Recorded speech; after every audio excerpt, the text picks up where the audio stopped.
ഇതെൻ്റെ ഒരു ഗാർഡനിലെ ഒരു സ്ട്രോബെറിയാണ്. ഇതിനകത്ത് ഇപ്പോൾ ഒരു 5-6 പഴമുണ്ട്, വലുതായിട്ട് വരുന്നുണ്ട്. കഴിഞ്ഞ വർഷം ഇതിലൊരു 1 കിലോയോളം എനിക്ക് കിട്ടി, 1.5 കിലോയോളം കിട്ടി. അത് വലിയ മുഴുത്തമായിരുന്നു. ഇതിൻ്റെയൊക്കെ 2 ഇരട്ടി ഉണ്ടായിരുന്നു. ഇപ്പം ഉണ്ട് ഇത് നല്ല ഇത്രയേ ഉള്ളൂ. പക്ഷെ എന്നാലും ആയി വരുന്നുണ്ട്. വെള്ളമൊക്കെ മഴയൊക്കെ ഇല്ലാത്തതുകൊണ്ടായിരിക്കും ഇതിപ്പോൾ ഇങ്ങനെ.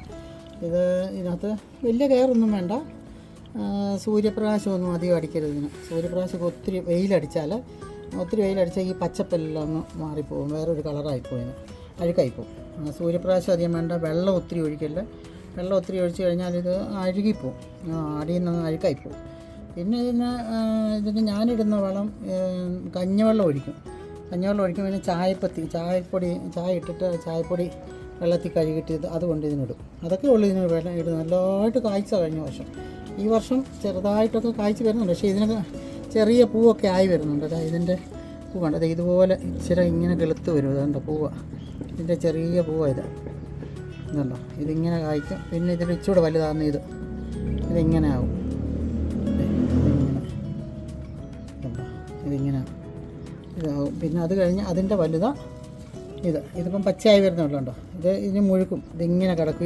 ഇതിൻ്റെ ഇടയ്ക്ക് ഇങ്ങനെ ഉണ്ടാകുന്നുണ്ടോ. ഈ വള്ളിയിൽ ഇങ്ങനെ കിടക്കും. ഇടയ്ക്കിടയ്ക്ക് കിടക്കുന്നുണ്ടോ. ഇതിങ്ങനെ വള്ളിയിൽ ഇങ്ങനെ കിടക്കും. ഇതിനകത്ത് കിടക്കുക. ഇതുണ്ടോ, ഞാനിത് എടുത്തതുണ്ട്. ഇതിങ്ങനെ വള്ളിയിൽ ഇങ്ങനെ ഇടയ്ക്ക് ഇങ്ങനെ കായ്ച്ച് കിടക്കും.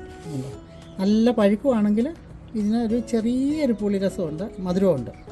വലിയ മധുരമില്ല, നല്ലതല്ല കാണാൻ, നല്ല ഭംഗിയല്ല. ഇത് നല്ല രസമാണ്. അതിൻ്റെ വലുതാണെങ്കിൽ കാണാൻ നല്ല ഭംഗിയാണ്.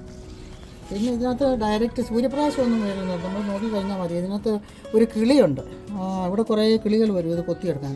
ഈ ചുമന്ന നിറം കാണുമ്പോഴത്തേക്ക് എല്ലാവരും വന്ന് ഇത് വിഴുങ്ങിക്കൊണ്ട് ഇത് മുഴുവനായിട്ട് എടുത്തുകൊണ്ടങ്ങ് പോകും. അതിന് ഞാൻ ചിലപ്പോൾ ഇത് നെറ്റിടും. ചെറിയ ഒരു തുണിയോ അല്ലെങ്കിൽ നെറ്റിൻ്റെ എന്തെങ്കിലും വെച്ചിട്ട് ഇതിങ്ങനെ മറച്ച് വെച്ചിട്ട് മേളിൽ കൂടി ഇങ്ങനെ വെള്ളം സ്പ്രേ അടിച്ച് കൊടുക്കും. എന്നിട്ട് മേളിൽ നിന്ന് ഇങ്ങനെ തുറന്നിടും. സൈഡെല്ലാം ഞാനിങ്ങനെ നെറ്റ് വെച്ചിട്ടങ്ങ് കവർ ചെയ്യും. അന്നേരം ഇതൊന്നും എടുത്തുകൊണ്ട് പോകത്തില്ല. വലുതായിട്ട് കായ്ച്ച് കിടക്കും. നല്ല രസമാണ് ഇത് കായ്ച്ച് കിടക്കുന്നത്.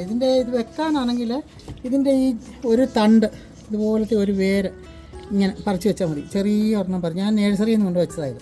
ഇങ്ങനെ ചെറിയൊരു മൂട് ഇതിനെ പറിച്ച് വെച്ച് കഴിഞ്ഞാൽ അതേന്ന് പൊട്ടിക്കെടുത്ത് ഇങ്ങനെ വരും.